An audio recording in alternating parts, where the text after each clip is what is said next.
अस्सलाम वालेकुम, आप देख रहे हैं MM5 न्यूज़। आज हम आपको कुछ दिलचस्प मालूमात देने जा रहे हैं। इससे पहले अगर आपने हमारे चैनल को सब्सक्राइब नहीं किया तो जल्दी से कर लें और बेल आइकन को लाजमी क्लिक करें ताकि आने वाली वीडियो से आप बाखबर रह सकें। एक नई तहकीक में मालूम हुआ कि तकरीबन 10% अमरीकी डिप्रेशन के मर्ज में मुब्तला है।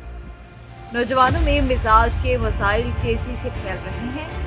अमेरिका की कोलंबिया यूनिवर्सिटी में की जाने वाली एक तहकीक में मुहक्किकीन के इल्म में ये बात आई कि 2015 से 20 के दरमियान 12 और उससे बड़ी उम्र के अमरीकियों में डिप्रेशन की शरह 9% तक पहुंच गई।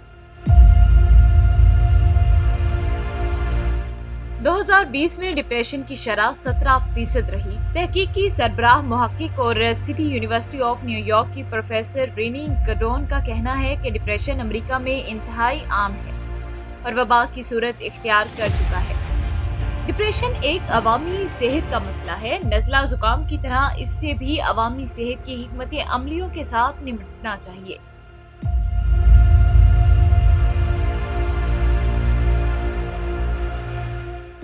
उन्होंने वाज़ेह किया कि डिप्रेशन नौजवानों के लिए नज़ले से ज्यादा मुहलिक है, तब भी इसके लिए कोई मुआयने नहीं किए जाते और न ही उसातिज़ा, वालिदैन, मुआलिजीन, मजहबी पेशवा और कोचेस की थोड़ी भी ऐसी तरबियत होती है कि वो नौजवानों में डिप्रेशन की निशानदही कर सके। माहिरीन का कहना है कि मुआलिजीन को डिप्रेशन के लिए चौकन्ना रहना चाहिए।